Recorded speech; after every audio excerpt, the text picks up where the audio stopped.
Buenas tardes, amables asistentes al Encuentro Ciudadano por la Paz.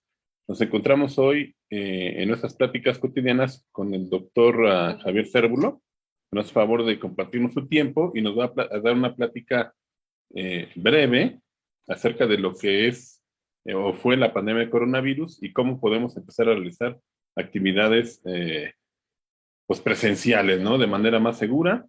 Damos la bienvenida al doctor y agradecemos también a todas las personas que están aquí en el Zoom, que ahora es un buen número, y que ya saben la mecánica, si tienen preguntas nos ponen la manita ahí y les vamos dando la palabra.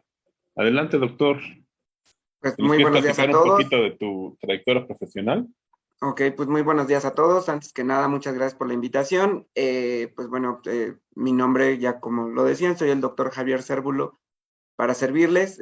Tengo una especialidad en medicina familiar, aparte de estudios en medicina laboral. Pues bueno, he trabajado en algunas instituciones públicas, como por ejemplo la Secretaría de Gobernación en el área médica, así como en el ISSSTE, que es el Instituto para los Trabajadores del Estado, y algunas otras instituciones privadas. Pues bueno, esta es una plática muy breve, trataré de englobar un poco acerca del coronavirus.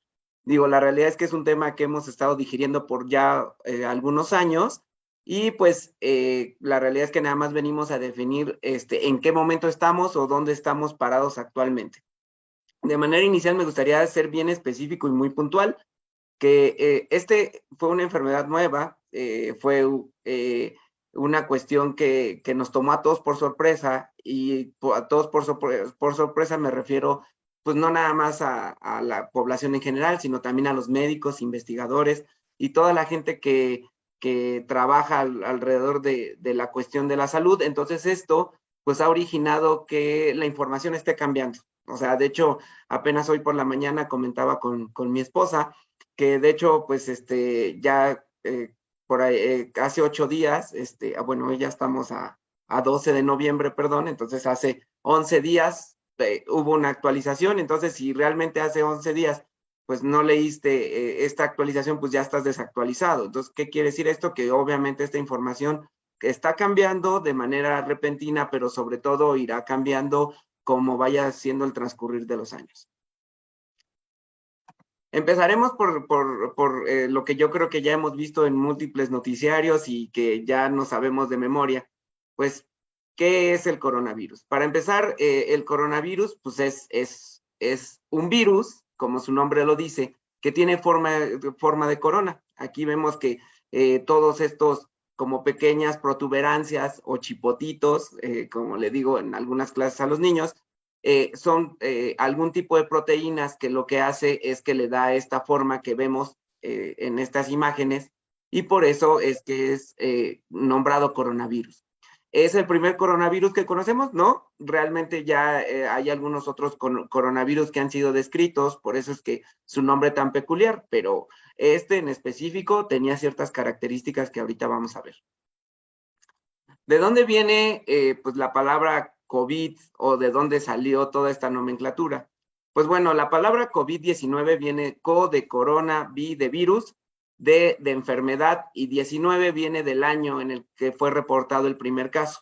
Esta fue la nomenclatura que le dieron para que de cierta forma todo el mundo estuviéramos puestos en una sola enfermedad. Hay una nomenclatura internacional en medicina, la cual nos ayuda a que pues si estemos en el país en el que estemos, pues a las cosas se les llame de la misma forma para pues, facilitar un poco el trabajo de los médicos. Este es el caso de los virus. Por eso es que COVID-19 se llama igual, o esta enfermedad se llama igual aquí, en China, en Estados Unidos, en donde ustedes vayan, se llamará igual.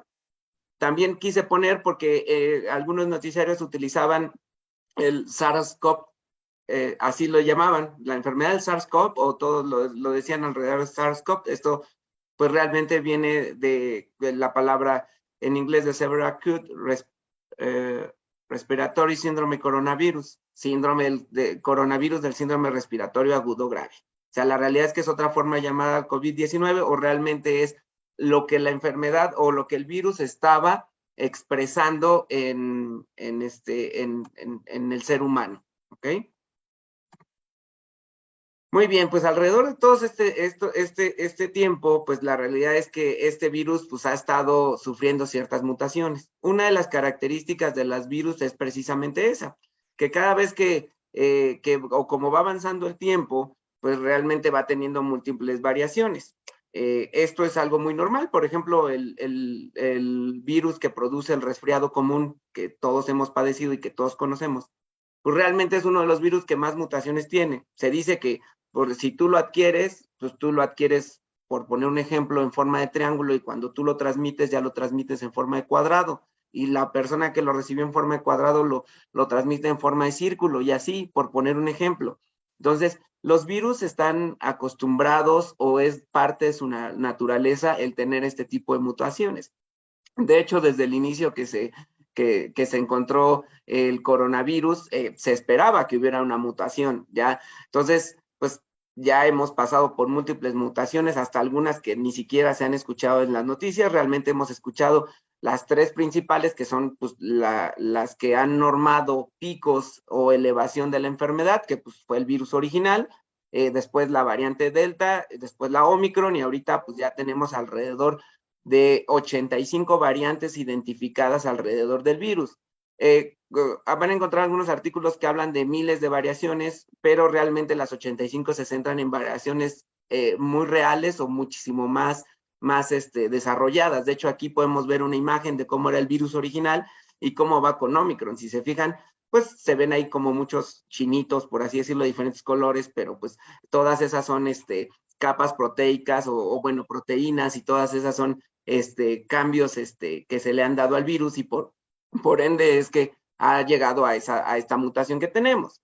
Me voy a detener aquí un poquito porque a mí me llamaba un poco la atención cuando llegó la Omicron, que todo el mundo decía, no, es que la Omicron ya no sirven los cubrebocas porque se contagia más fácil y atraviesa superficies, y casi creíamos que Omicron era como un superhéroe de Marvel.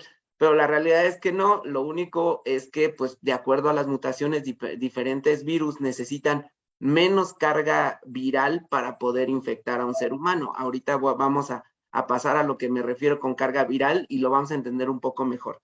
Pero de manera inicial sí me gustaría ser muy puntual que el virus sigue infectando igual. No es que se haga más superpoderoso, no, sino que simplemente necesita menos cantidad de virus para poder infectar a una persona. De hecho, aquí la gráfica lo muestra muy bien, ¿no? O sea, muestra cómo la complejidad del mismo virus necesita menos cantidad del virus para que se pueda expresar la enfermedad en cada uno de los seres humanos.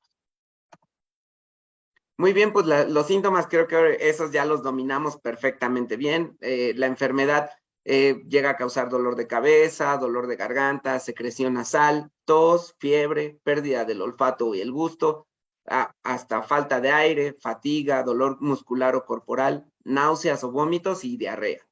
¿Cuáles sí, cuáles no? Pues eso depende completamente del paciente al que tenga esta enfermedad. A algunos se les presenta 2, a algunos se les presentan 3, algunos tienen 9, 10, algunos no tienen alguno, porque recordemos que también esta es una enfermedad que puede ser asintomática o que puede causar síntomas tan ligeros que pueden pasar desapercibidos para pues, todos. Muy bien, ¿qué llega a causar o por qué tanta cuestión con esto del coronavirus? Pues realmente la cuestión del coronavirus empezó a ser de relevancia por las afectaciones que traía en el cuerpo. O sea, podrían llegar desde migrañas, convulsiones, hasta pues causar problemas como neumonías muy complicadas, problemas en el corazón, en el sistema digestivo. Entonces, realmente las repercusiones y secuelas que dejaba la enfermedad fue lo que empezó a realmente ser muchísimo más puntual. Al ser una enfermedad tan contagiable y que estaba provocando un gran número tanto de secuelas como un gran número de afectaciones en el cuerpo, fue lo que empezó a hacer que esto se convirtiera realmente en una enfermedad grave y a considerar. Entonces, es realmente, esto es algo bien puntual, porque justo decían a la hora de la presentación, pues, en qué momento estamos, o si sigue aquí el COVID o no sigue. La realidad es que es un virus que, como las canciones de José Alfredo Jiménez llegó para quedarse. Entonces, aquí continuará este virus por siempre, igual que tenemos como por ejemplo el virus de la influenza, que también se convirtió en una pandemia en algún momento, y todos los virus que existen seguirán, obviamente, transmitiéndose en los seres humanos. Lo único que va a cambiar, o lo único que cambia en este tipo de enfermedades, que se convierte en realmente un problema, es que se tenga o no se tenga el tratamiento, o que se tenga la forma de prevenir o no. Realmente lo que nos hizo estar en esta situación, o lo que nos hizo durante estos últimos años vivir la cuestión del confinamiento, el de tener que utilizar cubrebocas, etcétera, etcétera, dependió puntualmente de la cuestión de que se tenía o no se tenía un tratamiento, o se tenía o no se tenía la forma de prevenirlo. Toqué hace un ratito la cuestión de la influenza, si ustedes recuerdan, y pues yo creo que la mayoría de aquí somos muy jóvenes y a lo mejor no recordamos la cuestión de la pandemia de la influenza, pero pues esa fue muchísimo más corta y todo el mundo decía, no, pues era menos grave, ¿no? Lo único que pasó es que en la cuestión de la influenza, pues se encontró que un medicamento que ya existía podía servir para la que era los Altamivir. Esa es una antiviral que ya existía, y entonces en las pruebas se encontró que eso lo aliviaba, y pues entonces santo remedio. La realidad es que ya no pasó a mayores porque se había cura. A diferencia de el COVID-19, que aquí sí no teníamos cura, y entonces pues se salió de control. Muy bien, entonces aquí está lo que comentábamos hace un ratito. Y esto aquí me gusta mucho poner esta lámina, porque esta también nos hace entender. Sé que muchos de los que estamos aquí presentes, no sé si haya alguien aquí, pero no se ha contagiado, o al menos que haya pasado asintomático. Pero hay algunas personas que no se les ha diagnosticado COVID, ¿no? Y hay algunas otras que se han contagiado 3 o 4 veces, ¿no? O sea, entonces, pues dicen, ¿por qué sí unos sí, por qué unos no? ¿Qué es lo que está pasando? Pues bueno, esta gráfica me gusta mucho, porque esta es la que nos dice exactamente por qué sí y por qué no. Ahorita hay diferentes teorías acerca de los que no nos hemos contagiado de COVID, el por qué. Algunos hablan de alguna proteína, algunos otros hablan simplemente de fortalecimiento del sistema inmune. La realidad es que siguen siendo teorías. Seguramente sabremos el por qué hay algunas personas que no nos hemos contagiado hasta pues unos años después. Pero bueno, para que nosotros podamos contagiarnos de una enfermedad, y sobre todo viral, pues lo que necesitamos primero es una exposición. ¿Qué quiere decir esto? Alguien que nos transmita, alguien que nos dé ese virus para que nuestro cuerpo lo reciba, y al recibirlo nuestro cuerpo puede expresarse. Aquí es donde viene lo interesante. ¿A qué me refiero con expresarse? Pues de que llega al cuerpo, se implante, y cuando se implante empieza a reproducirse. Ya cuando se reproduce a cierta cantidad, de hecho aquí lo vemos en la gráfica, entonces ya se vuelve tanto contagioso y empieza a presentar algunos síntomas, ¿ok? O los síntomas, empieza a presentarlo. ¿Por qué algunas personas no se han enfermado? Pues bueno, una de las teorías es pues acerca de que su fortalecimiento del sistema inmune. ¿Qué quiere decir esto? Que cuando llegó el virus, pues realmente o era muy poquita cantidad, por poner una denominación, o su sistema inmune, que son los soldados que protegen, que todo este tipo de bichos no se reproduzcan, actuaron de forma adecuada, que permitieron que la enfermedad no se expresara. Y entonces aquí es donde vienen algunas cuestiones que tenemos que considerar a futuro, sobre todo nosotros que somos jóvenes, pero de corazón.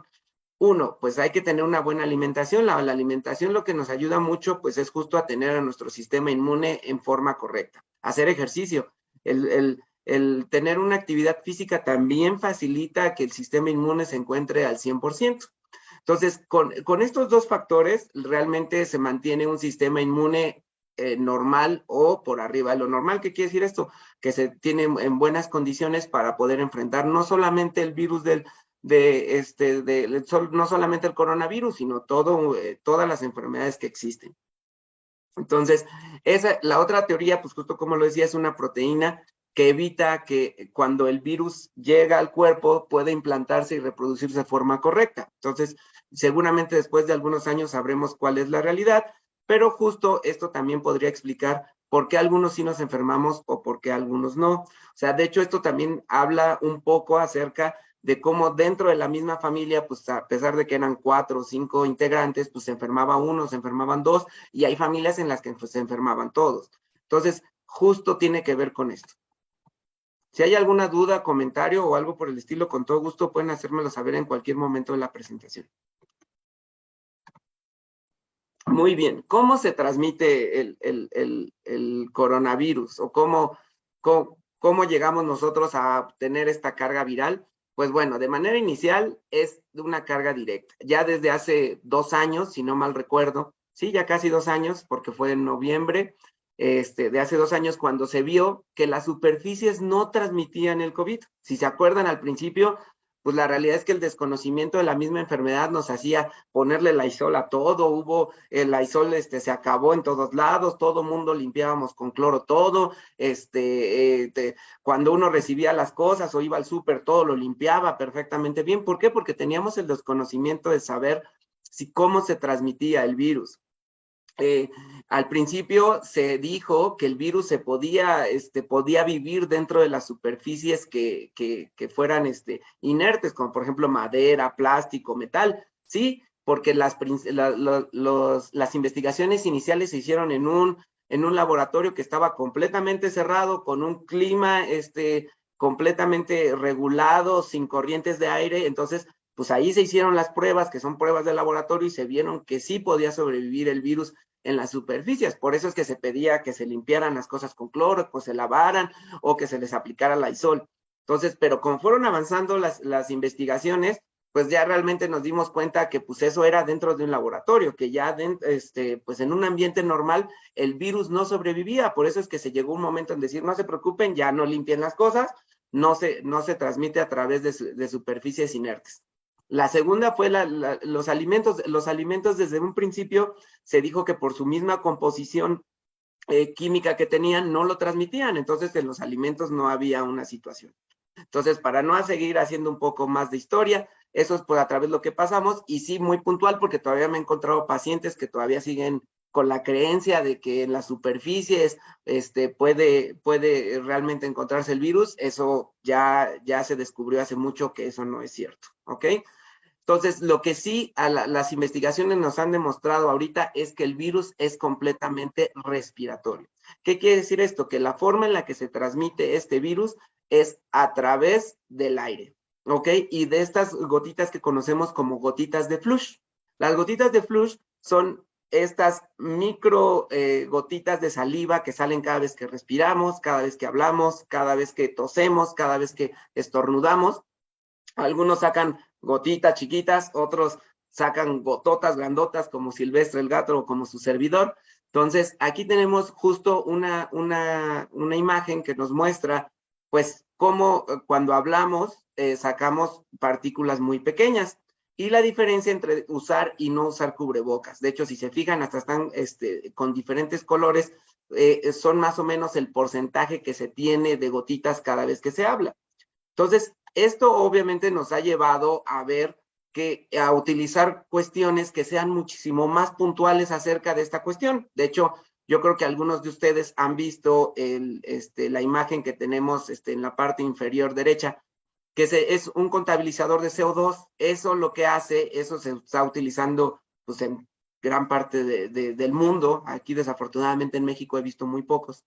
Pero estos contabilizadores de CO2 nos dicen qué tanto CO2 se está acumulando en un área, y obviamente esta acumulación de CO2 es la que nos dice pues cuántas gotitas de saliva podrían estar en el ambiente y que nosotros podríamos absorber, y obviamente pues tener un contagio, no solamente de COVID, sino de todas las enfermedades respiratorias. Entonces, esto es algo bien importante porque esto es hacia donde se está basando todos los sistemas de salud, con excepción del nuestro. Perdón, pero es que tenemos un sistema de salud un poco deficiente, pero la realidad es que todos la mayoría de organismos de salud en otros países ya están orientándose hacia esto. De hecho, hay algunos países que han creado hasta guías de ventilación en las casas. Te dicen, pues si tu casa es de tantos cuartos, lo que tienes que hacer es tratar de mantener una ventana que tengas acá, o trata de vigilar diferentes cosas. Hay, de hecho, hasta ya aplicaciones. Por ejemplo, el gobierno español hizo una aplicación en donde a ti te permite que, obviamente, tú ver, ¿no? O sea, pues sabes que esto es un salón de clases, ¿cómo puedo pues ahí viene la gráfica de cómo yo puedo hacer esta ventilación. Entonces aquí vendría la primera recomendación que, bueno, lo dejaremos para el final, para acortar un poco, y mejor seguiremos con las generalidades del coronavirus. Ya esto yo creo que también ya lo sabemos a la perfección. ¿Cómo sabemos si tenemos o no tenemos coronavirus? Pues bueno, hay diferentes pruebas, la prueba rápida y la famosísima PCR, que pues la diferencia es el tiempo en el que tarda en darnos el resultado, pero sobre todo lo específico que es. La PCR es una prueba que se hace, es una prueba ante el laboratorio que se hace a través del microscopio y es sumamente específica, arriba del 97% de efectividad tiene, versus el examen rápido, que es el que pues también nos hacen a través de un cotonete, pero pues es a través de secreciones y que ese pues el resultado puede estar en 15 minutos, pero desafortunadamente su efectividad solamente es del 50%. ¿Cuándo tiene que hacerse uno la prueba? Pues bueno, la prueba se aconseja que se haga a partir del tercer día o la presencia de los síntomas. ¿Ok? Y esto es algo bien importante porque hay gente que pues sabía que había tenido contacto con alguna persona con coronavirus y se hacía la prueba al siguiente día y pues la realidad es que aún no había la carga viral o todavía no estaba la expresión del virus y salía negativa y 3 o 4 días después empezaba con síntomas y salía positiva después y decía, es que la prueba no sirve, es que la prueba... No, la realidad es que no estaba bien hecha. O sea, la realidad es que había que esperar algunos días para que la prueba fuera suficientemente confiable. Entonces, aquí tenemos las diferencias, pues ambos sirven para detectar y justo aquí está pues lo que decíamos, ¿no? La sensibilidad y cuáles son las ventajas y desventajas. Las desventajas, pues es que la PCR cuesta pues muchísimo más caro que lo que te puede costar una prueba de antígeno. Una prueba PCR actualmente está entre 2,200 y 2,500 pesos. Una prueba de antígenos pueden llegar a encontrarla hasta en 200 o 300 pesos. La de antígeno te da el resultado en 15 minutos, la PCR puede tardarse hasta 48 horas. Pues bueno, es un poco más molesta la de PCR que la de antígeno, entonces dentro de las ventajas y desventajas. Y aquí está el mapita de que se debía seguir o que para hacer estas pruebas, que pues era si uno estaba sintomático, pero que se creía que pudiera estar infectado, pues se podía hacer una prueba de antígeno, si salía negativa y pues nos llevaba pues a que no hay contacto cercano o exposición y no es necesario pues cuarentena, ¿no? Si salía positiva, pues entonces ya se marcaba como una infección y entonces pues había que tener cierto aislamiento, ¿no? Si era sintomático y la prueba salía positiva, la de antígeno, pues había que mantenerse en aislamiento. Si salía negativa, entonces había que repetirse. Esa es la diferencia con la de antígeno. La de PCR, si tú te la hacías 3 días posteriores a cuando tú creías que tenías la infección, pues esa si salía negativa era negativa, si era positiva era positiva. A diferencia de con la prueba rápida o de antígenos, que esa sí había que repetirla en caso de que se presentaran después síntomas o que saliera negativa. Tratamiento. ¿Cuál es el tratamiento para el coronavirus? Bueno, pues en la actualidad hay cuatro opciones de tratamiento. Las cuatro son, son 3 antivirales y un anticuerpo monoclonal, que son pues, medicamentos muy específicos. De hecho, pues, el más conocido hasta ahorita es el Paxlovid, que es el de Pfizer, que pues, se utiliza para adultos y niños de 12 años, más de 12 años de edad. La segunda opción que tenemos, que es el Veklury, que ese sí se puede utilizar tanto para niños, pues realmente ellos comentan que se puede utilizar hasta para niños menores de 1 año, pero la cuestión es que las dosis están marcadas para de 3 años en adelante. Entonces, la realidad es que a pesar de que dicen que es para niños y adultos, pues realmente solo se puede utilizar para niños de 3 años en adelante porque es como está estipulado dentro de la misma ficha técnica del medicamento. Entonces, hay algunos que se toman en casa, por ejemplo, en Estados Unidos ya uno puede ir a comprar el Paxlovid, ya hay hasta dispensadores, así como los que encontramos de dulces o de refrescos, así ya hay dispensadores en algunas farmacias para que tú vayas o tu familiar vaya, compre el Paxlovid y te vayas y te lo tomes a tu casa. Ya, por ejemplo, en el caso del Veklury, que sí, ahí sí son infusiones intravenosas, eso se tiene que llevar a través del hospital, y al igual que el anticuerpo monoclonal, y pues bueno, también el Lagebrio, que pues realmente está siendo muy poco utilizado porque realmente el Paxlovid es un antiviral en conjunto, o sea, son dos medicamentos en uno solo, entonces pues la realidad es que se ha encontrado un mayor grado de efectividad en ese. Y ustedes dirán, bueno, ¿cómo que ya hay tratamientos y aquí seguimos sin saber absolutamente nada?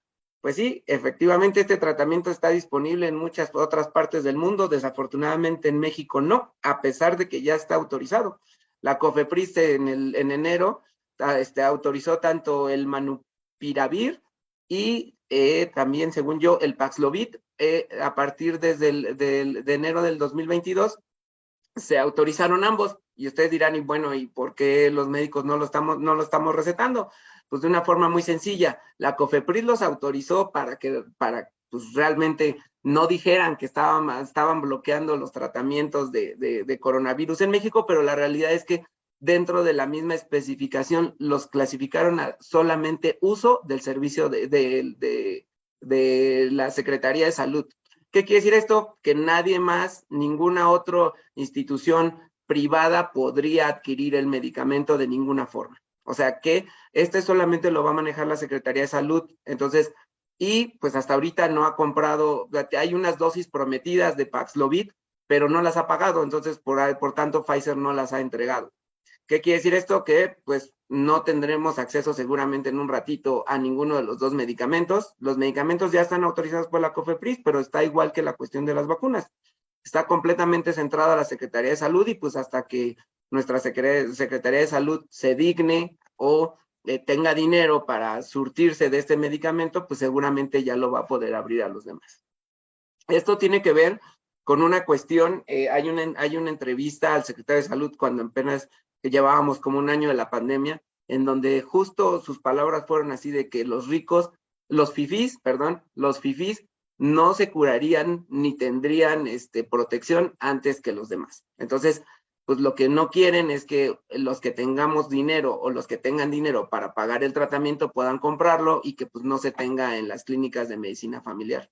Así fue la cuestión de la vacuna. Si ustedes se fijan, pues la vacuna ya estaba muchos meses antes de que se empezara a aplicar en México y pues la realidad es que no había autorización para traerla de otros países porque pues o sea, era inconcebible que los fifís tuvieran acceso a la vacuna y que la gente que pues no podía pagarla no lo tuviera. ¿Cuál es la prevención o cómo se previene el que se tenga esta enfermedad? Pues creo que es así, ya la sabemos a la perfección. De manera inicial, el lavado de manos. El lavado de manos es muy importante en la cuestión de por qué el lavado de manos y el gel antibacterial. Hay muchos estudios que nos están reflejando que efectivamente el virus ya no sobrevive en superficies inertes, pero en algunas superficies, como por ejemplo la piel, bajo ciertas condiciones, sí puede todavía contagiarse. Es raro, la realidad es que necesitan como juntarse varias cuestiones para que pase, pero la realidad es que hay una posibilidad. Entonces sigue siendo dentro de la prevención el lavarse las manos. Obviamente, si ya vimos que es un virus completamente o en su mayoría respiratorio, entonces lo que sí se tiene que seguir utilizando es el cubrebocas. Ya sé que Estados Unidos ya no lo utiliza, ya sé que el gobierno mexicano salió a decir que ya no es necesario o que ya no es obligatorio o que nunca fue obligatorio usar el cubrebocas, pero mi recomendación es sí seguirlo utilizando y ahorita voy a ser muchísimo más específico cuándo sí, cuándo no, etcétera, etcétera. Y bueno, la imagen de abajo refleja que cuando estornudemos o tosamos y sobre todo ahorita que ya no usamos cubrebocas, pues tratar de utilizar el codo para que obviamente pues tratemos de contener la mayor cantidad de gotas de saliva en nuestra ropa y no esparcirlas por el ambiente. Pues bueno, ¿cómo escoger un buen cubrebocas? Pues tener 2 o más capas de tela, que sea lavable, respirable, para tratar de no seguir llenando de ciertos materiales el ambiente, que cubran completamente nariz y boca. Si están utilizando un cubrebocas y solamente les está tapando la boca, no es como si no trajeran, entonces la mayor cantidad de aire que que entra a nuestro organismo es a través de la nariz, entonces a menos que tengan una respiración bucal, entonces la realidad es que no va a servir de mucho que solamente nos cubramos la boca. Se ajuste con precisión a los lados de la cara, pues sí, es que hay gente que trae unos cubrebocas que están grandísimos y parece, pues digo, la realidad es que tampoco no hace gran parte de su función. Se recomienda que tengan una varilla nasal, ¿por qué? Sobre todo porque son más cómodos y sobre todo porque contienen un poco más lo que uno aspira y sobre todo a la hora de hablar, ¿ok? Pues tratar de que no utilizar cubrebocas que dificulten la respiración, sobre todo porque pues, lo que no queremos es que se ahoguen los pacientes o que los pacientes tengan problemas a la hora de respirar, sobre todo cuando uno sube escaleras o camina mucho con cubrebocas. Tengan válvulas, no, los que tienen válvulas algún tiempo estuvieron de moda y pues la realidad es que no servían de nada, bueno, no servían de nada porque pues a través de esos orificios entraba lo que estaba en el ambiente, entonces la realidad es que nunca funcionaron. Y lo de las mascarillas de respiración, que solamente las N95 las utilizaran los trabajadores de salud, yo lo puse aquí, pero sobre todo porque las N95 la realidad es que son dificilísimas de conseguir originales. Todas las demás que les venden en los cruceros, los que venden en los semáforos y demás, usualmente son chinas y son de muy mala calidad. Entonces, yo les recomendaría mejor un cubrebocas de 2 o más capas, de una tela que sea lavable y respirable, y con eso es más que suficiente. Ah, y justo lo que comentábamos hace un rato, sé que salió ahí una cuestión en WhatsApp y que fue viral acerca de que ya los cubrebocas con el Omicron ya no servían ni de nada. No, eso es mentira, completamente mentira, ¿ok? Ah, y me gustaría puntualizar algo hablando de mentira o no mentira. Desafortunadamente esta información tan cambiante del coronavirus, pues ha provocado que muchos compañeros médicos, y con todo respeto lo digo, pues realmente no estemos lo suficientemente informados o no estemos lo suficientemente actualizados con el tema, y desafortunadamente en muchas ocasiones recomendamos o decimos cosas que no son ciertas. Y ustedes van a decir, bueno, nosotros somos pacientes, tú porque eres médico, tú sabes eso, pero yo no sé, ¿yo qué hago? Yo siempre he pedido que se acerquen a una institución de salud que te maneja los temas tanto en español, que es la CDC, que es como el equivalente a la Secretaría de Salud en Estados Unidos. La CDC es un parteaguas a nivel mundial. Lo que usualmente dice la CDC es lo que el resto del mundo hace. ¿Por qué? Porque realmente son un sistema de salud muy complejo y muy bien organizado. Entonces, realmente tienen unos academias y consejos sumamente fuertes que lo que hacen es que toman muy buenas decisiones. Entonces, ustedes, la página de la CDC está hecha para que la lean los usuarios, no es nada más para los médicos. De hecho, los médicos tenemos un acceso especial. Entonces, si ustedes le ponen ahí CDC coronavirus, va a aparecer toda la información actualizada. Entonces, yo lo que les recomiendo es que siempre sigan esas indicaciones. La CDC, pues la diferencia de nuestra Secretaría de Salud, sí hace su trabajo y lo está haciendo bien. De hecho, gran parte de las imágenes que les estoy mostrando salieron de la página de la CDC y son consultables no solamente para temas de coronavirus, hay muchas otras enfermedades que están dadas de alta dentro del mismo sistema y que también pueden orientarlos en ciertas cuestiones. Y pues bueno, lo más importante, o bueno, ahorita lo que se ha considerado más importante, y ahorita voy a platicar por qué, pues es de manera inicial la vacunación y la sana distancia. ¿Por qué la sana distancia? Lo veíamos en la gráfica de las gotitas de flush. Pues realmente el que tengamos contacto tan cercano, pues facilita que nosotros podamos absorber estas gotitas y que estas gotitas a su vez expresen la enfermedad. El tener esta separación o lo que entre una y otra persona de por lo menos 1 metro o 1,5 metros, pues garantiza que esas gotitas de flush, porque como son de saliva, caigan al suelo y que no puedan llegar al sistema respiratorio de la otra persona, pues realmente ayuda mucho, ¿ok? Esto obviamente aunado también a una buena ventilación, que más adelante lo vamos a ver, y sobre todo la cuestión de la vacunación. La cuestión de la vacunación realmente ha sido un parteaguas. Ya sé todo lo que ha generado la vacunación y sobre todo en los católicos, que ahorita vamos a ir para allá, pero pues realmente la vacunación es lo que nos hace que tengamos un sistema inmune híbrido. ¿Qué quiere decir esto? Aquí lo vemos con arbolitos, creo que realmente es muy específico, cuando todos los seres humanos tenemos una inmunidad que son todas nuestras defensas natural. Todos nacemos con ella. Hay algunas enfermedades que hacen que se te debiliten, pero todos nacemos con ella. Cuando uno se pone vacunas, no solamente la del COVID, sino todas las otras, pues lo que hace es que le agrega un potencial a esa inmunidad.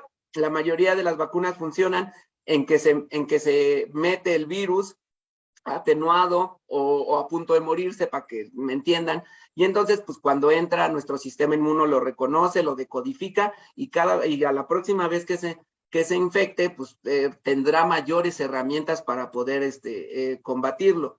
Y entonces aquí es donde viene seguramente la primera pregunta. Bueno, y si tenemos nuestro esquema de vacunación completo, ¿por qué nos seguimos contagiando? Justo por las mismas mutaciones del virus. O sea, realmente las vacunas están hechas para dos cuestiones. La primera de ellas es que si te da la enfermedad no te lleve a una cuestión trágica, o sea, no solamente a la muerte, sino realmente a complicaciones muy severas. Y la segunda es evitar que te enfermes. ¿De qué va a depender? Pues va a depender pues, de la mutación del virus, va a depender también del sistema inmune de cada una de las personas. La vacuna no actúa solita. Lo decíamos al principio, si tenemos un sistema inmune, que son nuestras defensas, deficiente, pues así te pongan las vacunas que te pongan, pues realmente tu cuerpo no va a dar para más. Entonces, aquí es algo bien importante, no perder de vista. O sea, por eso es que gente que está vacunada se sigue infectando. Es algo normal, al menos hasta el momento, con este virus, ¿ok? Esta inmunidad natural más la inmunidad que nos da o el fortalecimiento inmune que nos da la vacuna, pues hacen una inmunidad híbrida, que hacen una inmunidad muchísimo más fuerte y muchísimo más preparada para combatir esta enfermedad y todas las otras. Y ustedes dirán, y bueno, pues si ya vimos que lo que necesitamos es justo esta inmunidad, esta fortaleza, pues ¿cómo vamos? Pues la realidad es que, pues no vamos bien, no vamos mal, estamos a la mitad de la tabla con respecto a la vacunación. Actualmente tenemos 62.83% de la población vacunada. Recordemos que aquí en nuestro país la cuestión de la vacunación ha sido una de las cosas que peor se han llevado. Vacunas tarde, trajeron vacunas que no estaban aprobadas por los organismos internacionales. Después salieron a decir que no era necesario que vacunáramos a los niños. Ya cuando tuvieron dinero para comprar la vacuna y traerla, pues entonces ahora sí ya se podía vacunar a los niños, amparos para los niños, para poder vacunar. Entonces realmente la cuestión de la vacunación ha sido un desastre. En Estados Unidos, por ejemplo, que es un país que la gente ya no conoce los cubrebocas, la realidad es que ya los utiliza muy poco, se pueden dar ese lujo porque aparte de estas inmunidades tienen algo que se conoce como inmunidad de rebaño. ¿Qué quiere decir esto? Cuando nosotros convivimos con algunas otras personas, sin que nosotros lo sepamos, pues estamos a través de esas gotitas de flush y a través de la convivencia diaria, adquiriendo microdosis de diferentes enfermedades. Esas microdosis de diferentes enfermedades, pues como no dan la carga viral necesaria para enfermarnos, pero sí nuestro sistema inmune las reconoce y obviamente se va fortaleciendo. Cuando tú tienes a muchas personas que ya pasaron por el COVID o que te están sin querer inoculando pequeñas muestras del virus, pues haces algo que se conoce como inmunidad de rebaño. Justo al principio de la pandemia yo tenía por ahí algunos debates con algunos compañeros y con otras personas acerca de que, pues sí, realmente después de algún tiempo los niños y las personas teníamos que regresar a nuestras actividades normales, porque si no, dejaríamos de tener esta inmunidad de rebaño. De hecho, pues a los niños que, por ejemplo, están aislados por alguna cuestión o algo así por el estilo, son muchísimo más cuidadosos, son más enfermizos. ¿Por qué? Pues porque no adquirieron esta maduración del sistema inmune frente a todas las demás personas. ¿Esto quiere decir que ya podemos andar por la vida sin cubrebocas? No, tampoco, ¿ok? La inmunidad de rebaño se va a dar, sí, por supuesto, pero la van a dar, obviamente, versus las personas que estemos vacunadas, que estén posinfectadas, pero sobre todo pues lo que no queremos es enfermarnos. Entonces, el cubrebocas nos va a ayudar mucho a no enfermarnos de coronavirus. Estos son actualmente las vacunas que tenemos, no incluía la patria, perdón, ustedes me disculparán, pero va muy mal esa vacuna, ni tampoco estoy incluyendo algunas otras, como por ejemplo la cubana, que realmente pues no está ni siquiera en la fase 3, que es una fase que necesitan pasar todos los medicamentos para llegar a aplicarse.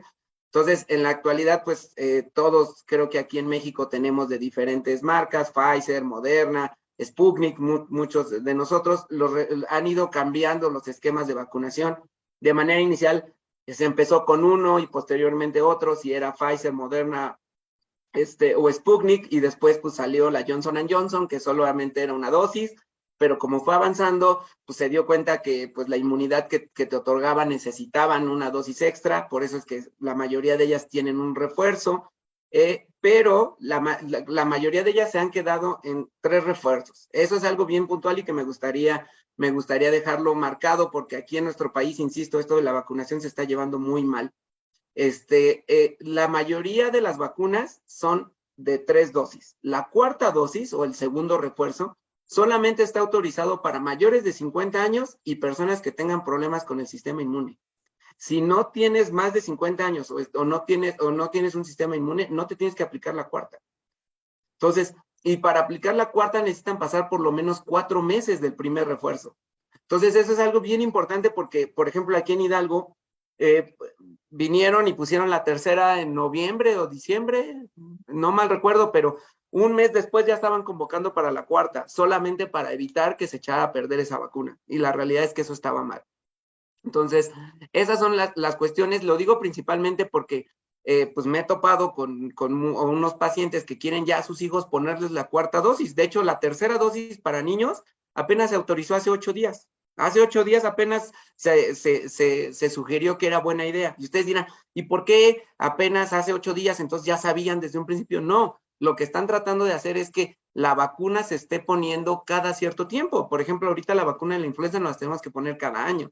Seguramente llegaremos en algún momento en la que el COVID nos la tendremos que estar poniendo cada año o cada 8 meses o cada vez que se vea esta cuestión. Realmente todo esto de que ahora sí y ahora no y ahora ya se puedes aplicarla, todavía no, tiene que ver principalmente con los tiempos. Lo que sí se está viendo que personas que creyeron que entre más vacunas sería mejor, se están encontrando algunas cuestiones que no son buenas, sobre todo para el sistema inmune. ¿Está mal la vacuna lo está provocando? No, lo está provocando el mal uso de las vacunas.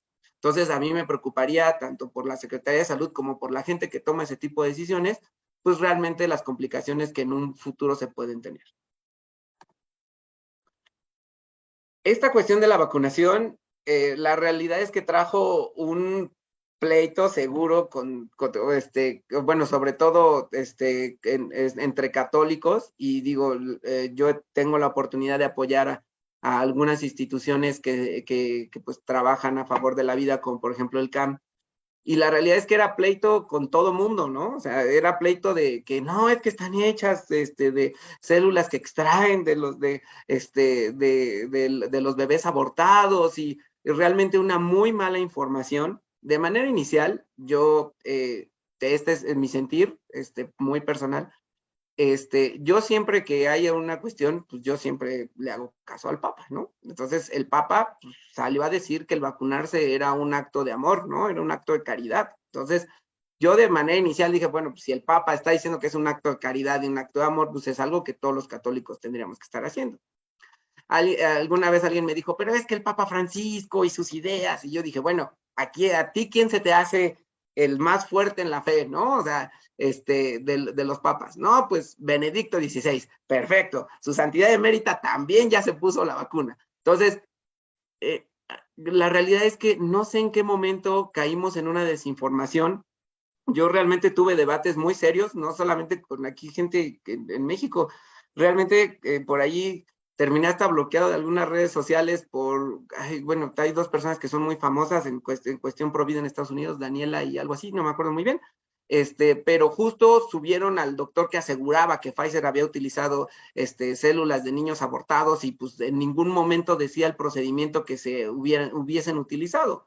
Pfizer no tiene empacho en decir que las utiliza o no las utiliza. Eso, acuérdense que los restos de los bebés abortados pues son vendidos tanto a farmacéuticas como a empresas que se dedican a fabricar cosméticos.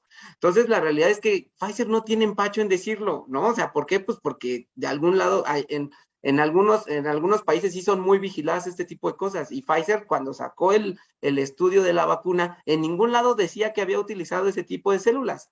pero los católicos asegurábamos que sí, que no nos decían para que nos la aplicáramos y porque, etcétera. Digo, ahí cada quien tendrá su opinión, pero a mí sí me gustaría compartir este minuto y 14 segundos, si no mal recuerdo, del Papa, del Papa Francisco. Denme un minuto.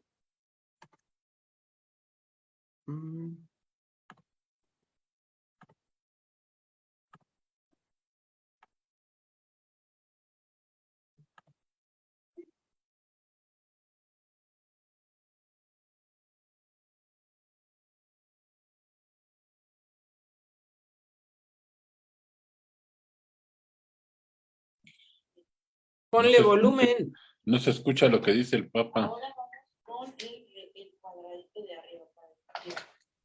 A ver, denme un minutito. Del centro hacia arriba quedaría a los 6.1 centímetros.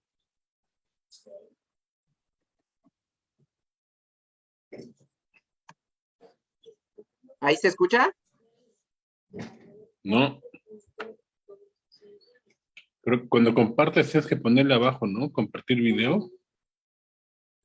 Audio. Ahora, a la derecha, vamos a poner un puntito a los 2 centímetros. No, sí tiene. Es que por Denme regular un así. minuto.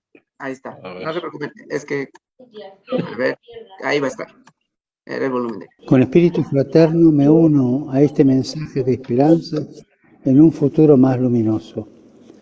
Gracias a Dios y al trabajo de muchos, hoy tenemos vacunas para protegernos del COVID-19.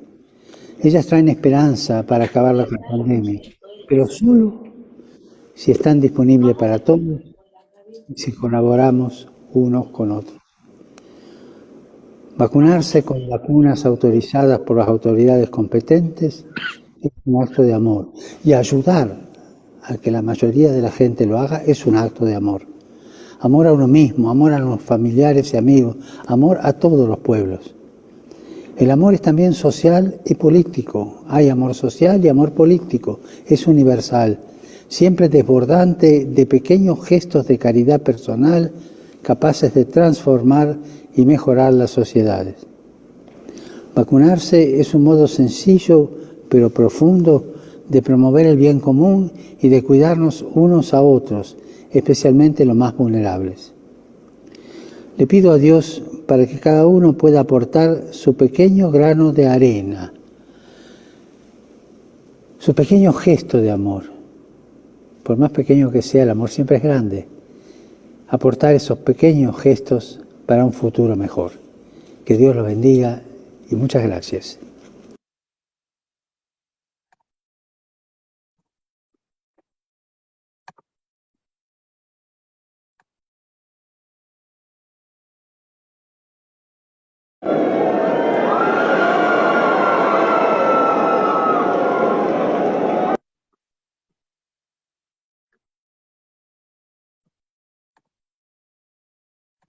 Ya se ve nuevamente ahí la presentación, ¿verdad? Ya. Ok, pues entonces, ante tal situación, no tengo algún otro comentario. Yo realmente, siguiendo esa enseñanza de su santidad, Papa Francisco, la realidad es que no creo que solamente nos toque vacunarnos nosotros, sino que realmente también nos toca hacer lo necesario para que el resto de las personas puedan vacunarse. Muy bien, entonces sigamos con lo que ahora sí, pues realmente prometimos desde el inicio. Entonces, ¿qué es lo que hay que hacer en la actualidad?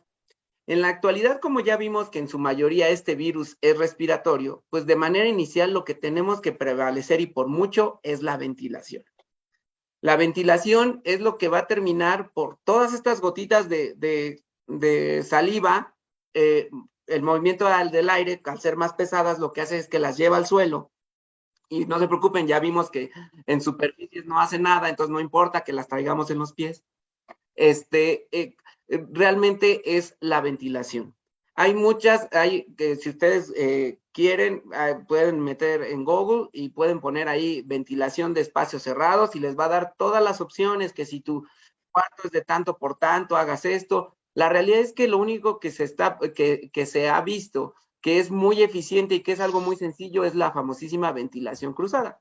La ventilación cruzada simplemente consiste en que haya una entrada y una salida de aire. ¿Qué quiere decir esto? Una puerta y una ventana, dos ventanas, un ventilador y una ventana. De hecho, la CDC hizo este esquemita que me gustó mucho, porque pues la forma que tú gustes puede ser a través de una ventana y la puerta, puede ser a través de la ventana y un ventilador en el techo, puede ser a través de un extractor de los que tenemos en la cocina y una ventana, o a través de un ventilador y una ventana. O sea, lo único que tenemos que asegurarnos nosotros es que haya una ventilación. Entonces, una ventilación, pues es realmente va de lugares a lugares. O sea, obviamente, por ejemplo, si estamos en un cuartito de 3x3 y está todo completamente cerrado, pues realmente el CO2 va a prevalecer por mucho en esa cantidad. Eso no nos ayudaría tanto a nosotros, sobre todo en las ceremonias, por ejemplo, que ahí sí nos encargamos de cerrar todititito y poner periódico a todos lados. Ahí sí no, realmente tendríamos que buscar lugares más específicos, como por ejemplo lugares que tuvieran una doble altura, o tratar de ver la forma en la que pudiéramos nosotros encontrar una forma en la que pudiéramos tener las ventanas abiertas y que realmente no se viera, etcétera, etcétera. Ahí vamos a tener que jugar un poco con nuestra, ahora sí que con nuestro ingenio y creatividad, pero pues la realidad es que eso es lo que están recomendando, y eso es lo que está funcionando. Entonces, aquí es donde venimos. ¿Cuándo sí, cuándo no cubrebocas? Miren, esta es mi recomendación. Esto lo digo en base a lo que yo acabo de explicarles ahorita y que está publicado en varios artículos. Yo sé que ahorita ya no es obligatorio utilizar el cubrebocas. Yo veo, depende en dónde voy a estar. ¿Sí me explico? Si es al aire libre, yo no veo necesario utilizar cubrebocas siempre cuando haya una sana distancia. Si realmente no hay una sana distancia, es, no sé, una marcha, un concierto en donde vamos muy pegados, yo utilizo mi cubrebocas a pesar de estar al aire libre. Ok, es un área que tiene una correcta ventilación, nos juntamos todos para cenar, pero hay buena ventilación en el lugar y es poco probable que realmente podamos contagiarnos por la misma ventilación, pues entonces no utilizo cubrebocas.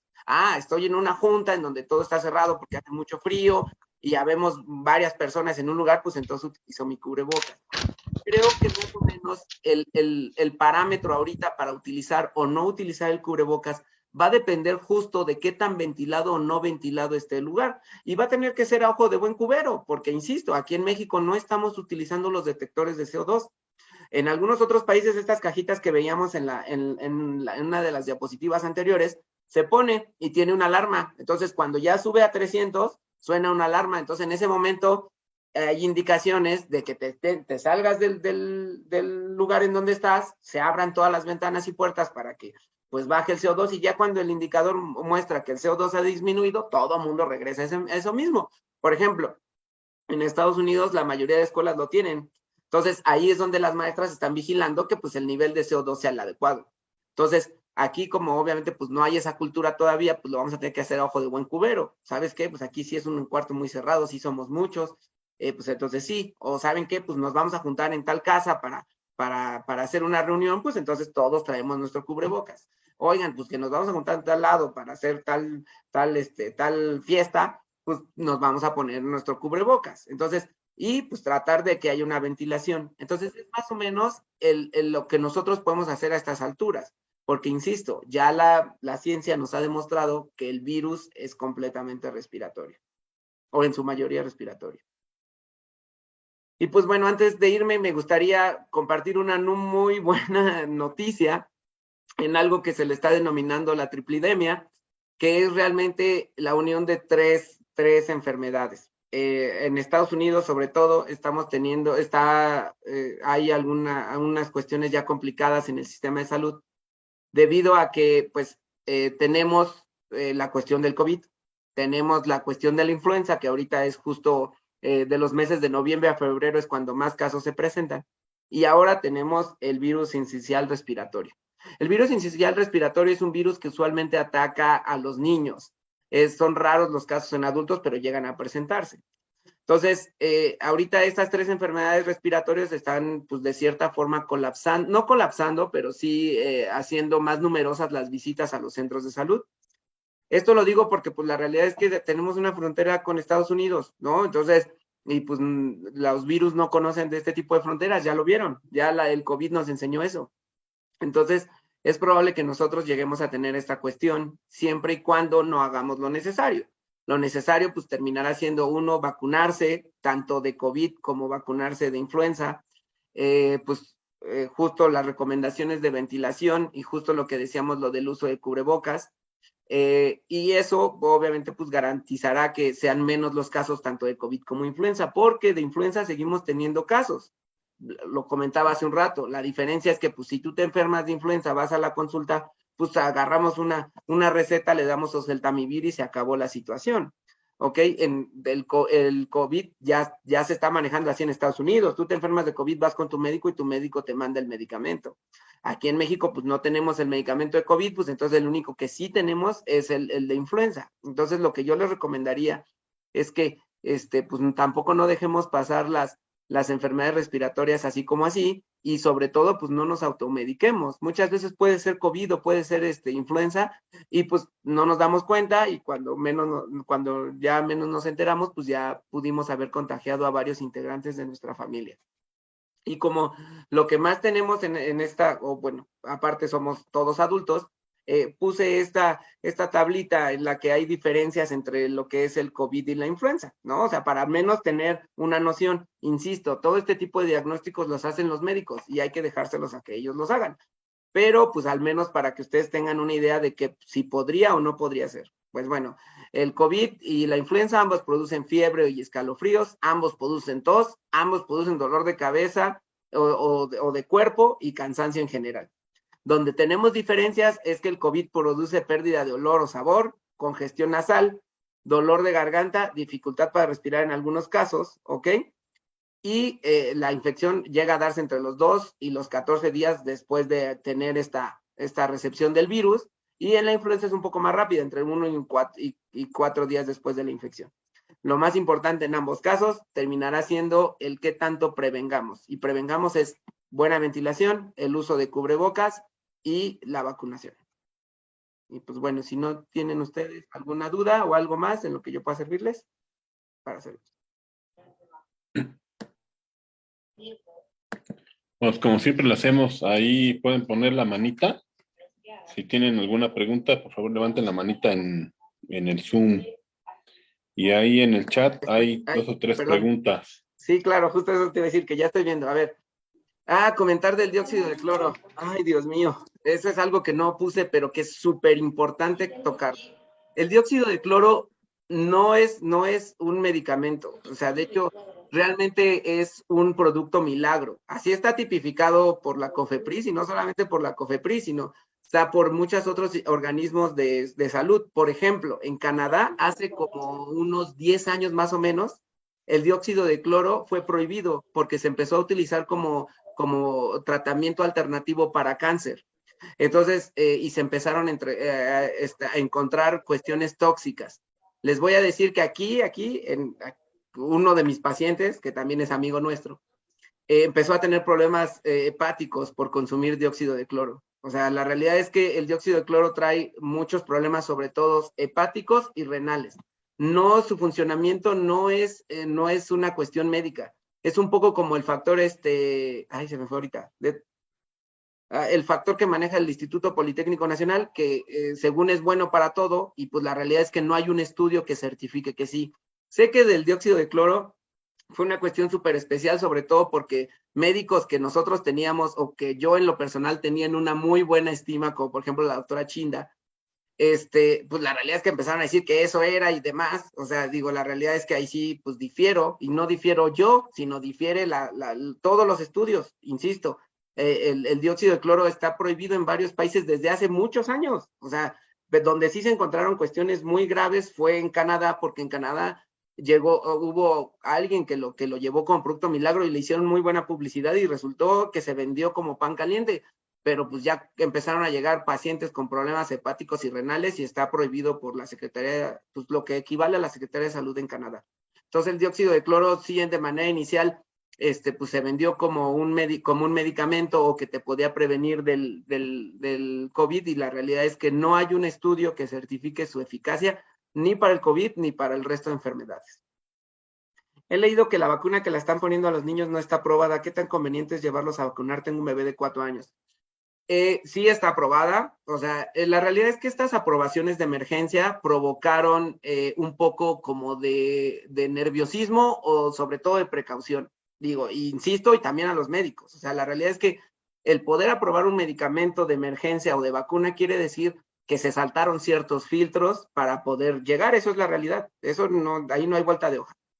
Pero en el caso, por ejemplo, de la de niños, que en su mayoría están poniendo Astra o están poniendo Pfizer, que casi el 80% es Pfizer,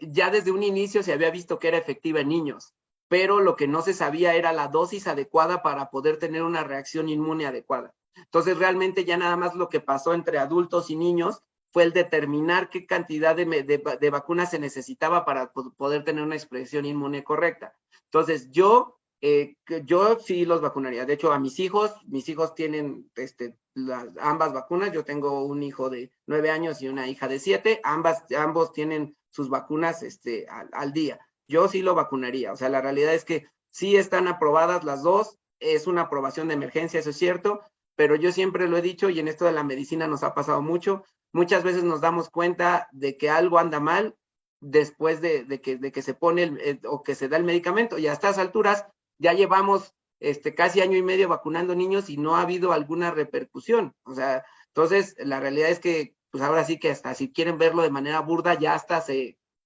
vio que la aplicación de la vacuna no está trayendo cuestiones complicadas, sino está al contrario, beneficiando. A partir de la vacunación de los niños se empezaron a disminuir los porcentajes de manera considerable de niños en los hospitales.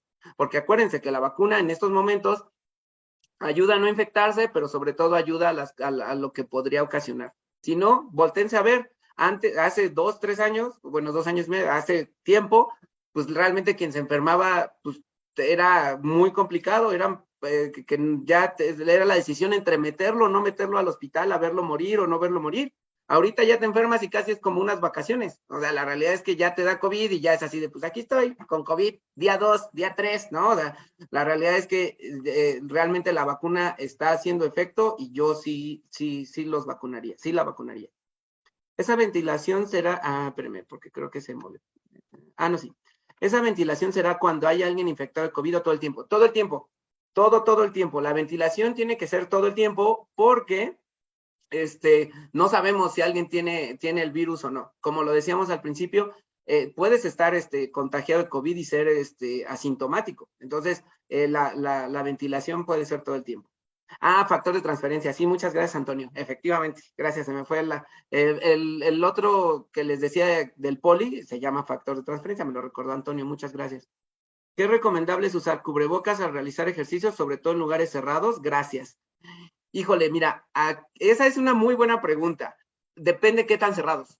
Ahí justo es lo que les decía. Yo en un lugar cerrado haciendo ejercicio sí lo utilizaría, sobre todo porque hay mayor cantidad de exhalación y de inhalación y de exhalación, ¿no? O sea, ¿por qué? Pues porque te cansas y respiras más rápido. Entonces, yo sí lo usaría sobre todo en lugares cerrados, pero depende. Por ejemplo, hay unas clases de spinning que se dan en unos cuartitos muy chiquitos y meten como 20 bicicletas. Hay algunos otros lugares que, por ejemplo, hay lugares de cardio que son muy grandes y hay hasta separación entre una caminadora y otra, pues, entre bicicletas. Entonces, yo creo que ahí sería cuestión de cómo lo vieras, pero pues yo al menos sí lo usaría. O sea, yo realmente me acostumbré a ya hacer ejercicio con cubrebocas y la verdad es que a mí me ha funcionado. Secuelas después del contagio. Yo en mi caso el azúcar se me subió y no he podido controlarla, ya me ponen insulina, me contagié a fines. Sí, como justo lo veíamos en una de las diapositivas, las secuelas están siendo muy variantes, pero sobre todo hemos tenido algo que se conoce como secuelas multiorgánicas. ¿Qué quiere decir esto? Que ha dañado a más de un órgano en el cuerpo. O sea, en algunas personas sufrieron daño en el hígado, en algunos otros en el riñón, algunos otros en el páncreas, como a lo mejor es tu caso. La realidad es que sí, desafortunadamente ha dejado muchas secuelas dentro del cuerpo y algunas que han sido hasta indetectables. De hecho, hace poquito platicaba acerca de las secuelas psiquiátricas que está dejando el COVID, que es algo que hemos perdido un poco de vista, pero se han encontrado aumento en casos de esquizofrenia, sobre todo en pacientes que tuvieron COVID. Entonces sí, ahí lo que yo recomendaría en este caso es buscar un endocrinólogo.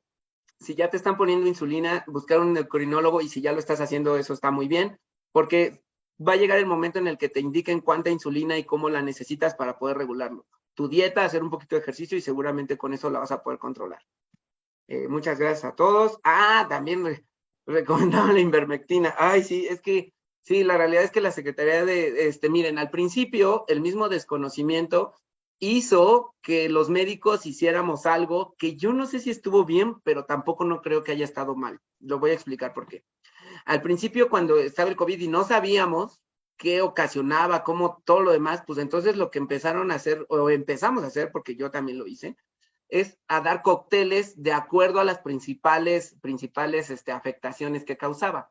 ¿Qué quiere decir esto? Nosotros veíamos que causaba pues problemas pulmonares, entonces mandábamos medicamento para los pulmones, así, aunque no tuvieras ninguna secuela todavía.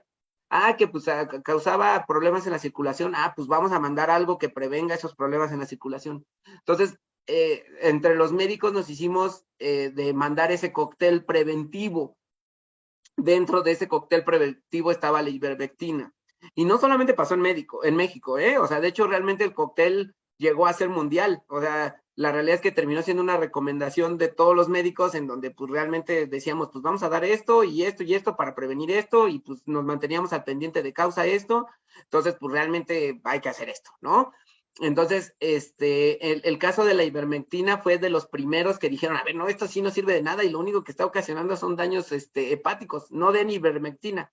Pero ya ven que tiene menos de un año que hasta el gobierno del Distrito Federal la recomendaba. O sea, es que la realidad es que, insisto, aquí la Secretaría, no solamente la Secretaría de Salud Federal, sino también las estatales, hacen muy mal trabajo, muy, muy mal trabajo. O sea, la realidad es que allá es tanta por ejemplo, en Estados Unidos, me refiero a Estados Unidos, tanta la confianza que se tiene en la CDC, porque los mismos médicos se han encargado de fortalecerla, que lo que dice la CDC es lo que se hace, en la mayoría de veces. Si la CDC dice es porque tú ya sabes que hay alrededor de 400 médicos que están más preparados que tú, que han visto y han leído toda la información, y lo que ponen ahí es lo que realmente ellos han recopilado de información. Entonces, yo en la ivermectina sí fue un caso muy, muy, complicado, o sea, de que se siguiera dando a pesar de que ya todos en el mundo decían que no más y que no se diera porque podía causar daños hepáticos. Y sí, pues el gobierno del Distrito Federal seguía comprando, y no solamente comprando, recomendando que se diera. Y tengo una mano de Sara Antonieta. Sí, Sara, te escucho. ¿Sara? Gracias, te felicito. La verdad estoy sorprendida. Oye, una pregunta. La relación que hay en este asunto con el cáncer, porque yo he visto el incremento de esta enfermedad aquí en mi entorno, y quisiera yo saber si ya hay estudios, si no hay estudios, cómo está la cosa. Gracias. De nada. No, yo al menos, no, tampoco no es de que yo me haya leído todos los artículos alrededor de COVID. No he visto realmente alguno que tenga que ver relacionado con el cáncer. La cuestión del cáncer, ese yo le pondré un asterisco, y te voy a decir por qué. Los aumentos de cáncer realmente tienen que ver con dos cuestiones. Y me refiero no solamente del COVID para acá, sino realmente desde hace muchos años. Si la mayoría de nosotros que somos jóvenes de corazón, recordaremos que hace 20, 25 años, pues realmente los casos de cáncer eran muy esporádicos, ¿no? O sea, realmente eran como muy puntuales. Entonces, el aumento de casos de cáncer en la actualidad, o como ha ido incrementando en los años, se debe a dos cosas. La primera de ellas es que hay mayores herramientas para detectarlo. Entonces, la realidad es que mucha gente antes moría de cáncer y ni siquiera sabíamos que tenía cáncer, ¿ok? Ahorita hay forma de detectarlo de manera muy temprana, ¿no? De hecho, por eso es que se motiva a que vayan y se realicen los papanicolaos, a que se vayan y que se hagan el tacto o el ultrasonido para ver la cuestión prostática o el antígeno prostático. Entonces, realmente tiene que ver un poco de la mano en que ahorita pues, está siendo muchísimo más sencillo detectar un cáncer de manera inicial. Por eso es que tenemos también muchos, a Dios gracias, muchos sobrevivientes de cáncer, gente que se le detecta en etapas muy cercanas y que a lo mejor con un ciclo de radioterapias o quimioterapias, pues bueno, puede continuar con su vida relativamente normal, ¿ok?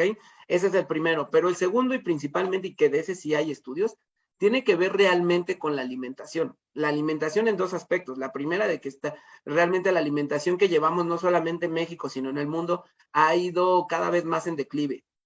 O sea, alimentos muchísimo más procesados, conservadores muchísimo más agresivos. Agresivos me refiero a que pues lo que buscan es que los alimentos duren más y por ende pues realmente terminan siendo sustancias sintéticas que nuestro cuerpo absorbe y que termina por tener pasarnos factura en tiempo después.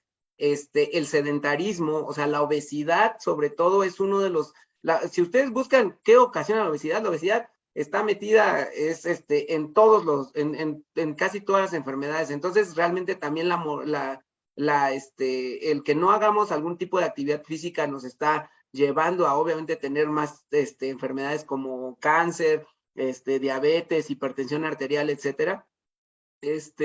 Y sobre todo lo que se está utilizando para que la alimentación sea más constante. ¿Qué quiere decir esto? Pues sobre todo los hormonales que se utilizan para pues la engorda de pollos y para pues el alimento en algunos otros animales, así como los fertilizantes y los pesticidas que se están utilizando tanto en frutas como verduras. Entonces, es justo lo que se está viendo, que eso es lo que está ocasionando la elevación de casos de cáncer desde hace algunos años a la fecha. Entonces, realmente no sé con certeza si el COVID va a llevarnos a más casos de cáncer, porque seguramente eso lo podremos saber hasta años después, pero al menos sí el incremento de casos de cáncer en estos momentos se debe a una cuestión que venimos arrastrando ya desde hace 15 años más o menos. No sé si hay alguna otra pregunta. Muchas gracias, exactamente. doctor. Sí, por ahí alguien puso que engorda de cerdo y res con hormonas, efectivamente. Sí, no solamente los pollos, sino también algunos otros animales, principalmente el cerdo y la res. Pero pues desafortunadamente, pues en nuestro país, o sea, nos quedaremos también sin comer, ¿no? O sea, mucha gente me ha dicho, pues, ¿qué hago? Entonces, ¿qué como, no? Pues la realidad es que hay que tratar de llevar una dieta balanceada, hay que tratar de estar tomando el agua que se requiere porque nuestro riñón juega una gran trabajo en este asunto y sobre todo, pues, a estar haciendo ejercicio. La realidad es que el que nosotros nos mantengamos o que nuestro cuerpo lo tengamos, pues, realmente funcionando de la mejor forma, siempre va a ayudar muchísimo más. Sí, el clenbuterol, sí, por supuesto, ahí José Luis y Dulce están poniendo que el clenbuterol, efectivamente el clenbuterol es uno de ellos. No sé si alguien más tenga alguna duda o pregunta. Pues creo que no. Oye, el famoso COVID persistente que le llaman. Ay, Dios mío, realmente no, hasta el momento para la medicina puntual no existe. O sea, lo que pasa es que el COVID, o sea, el COVID es el que tú tengas el virus y el virus, pase lo que pase, a pesar de que tengas problemas inmunes, pues la realidad es que o sea, puede llevar ya ahorita desde 5 días hasta en algunos casos se ha encontrado que 21 días. Y el virus sale. La realidad es que lo persistente está quedando en pues, realmente las secuelas que está dejando. Por ejemplo, en algunos pacientes ha ocasionado tos que ha tardado hasta meses en retirarse. Y no es que siga teniendo COVID, sino que simplemente pues parte de las secuelas se siguen expresando. Entonces a eso le están llamando el COVID persistente, pero la realidad es no. O sea, uno deja de contagiar entre los 5 y 10 días después de expresión de los síntomas. Entonces a los 5 o 10 días después de expresión de los síntomas uno ya deja de contagiar. Entonces, ya después de eso, pues todo lo que prevalece, pues son la misma expresión de la enfermedad.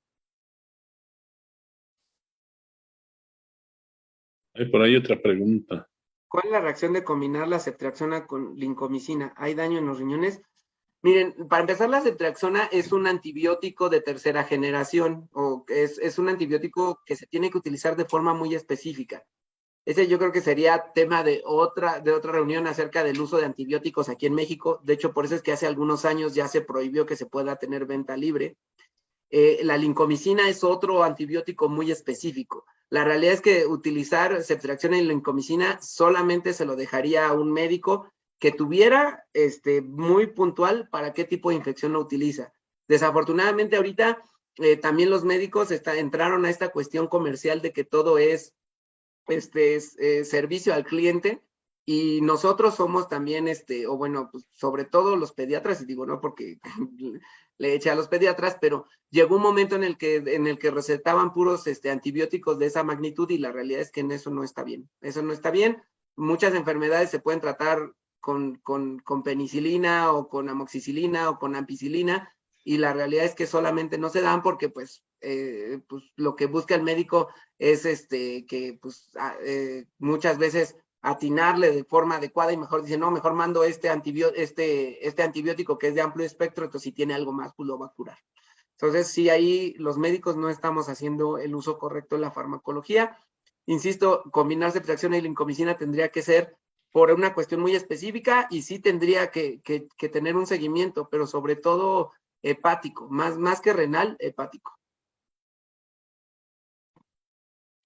¿Alguna otra pregunta por ahí? ¿En las albercas qué pasa? Ah, ese no lo vi. ¿En las albercas qué pasa? Pues miren, yo en algún momento llegué a decir que el deporte más seguro en época de COVID era las albercas. ¿Por qué? Pues porque es agua con cloro. O sea, realmente a las albercas se les pone una cantidad de cloro para evitar que haya infecciones o que se vuelva un caldo de cultivo. O sea, muchas bacterias y microorganismos viviendo ahí.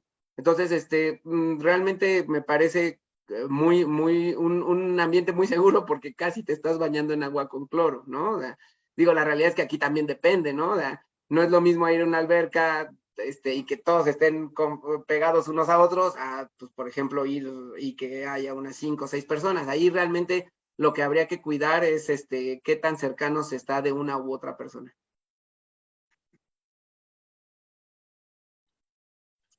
Pues parece que ya no hay más preguntas. Entonces, mira, voy a terminar voy a poner fin a la grabación y terminamos, ¿no? Aquí con la gente que tenemos en Zoom, nos despedimos. Entonces, a ver, muchas gracias, doctor, y esperamos tenerte en otra ocasión aquí en nuestro programa, ¿no? No, con todo gusto.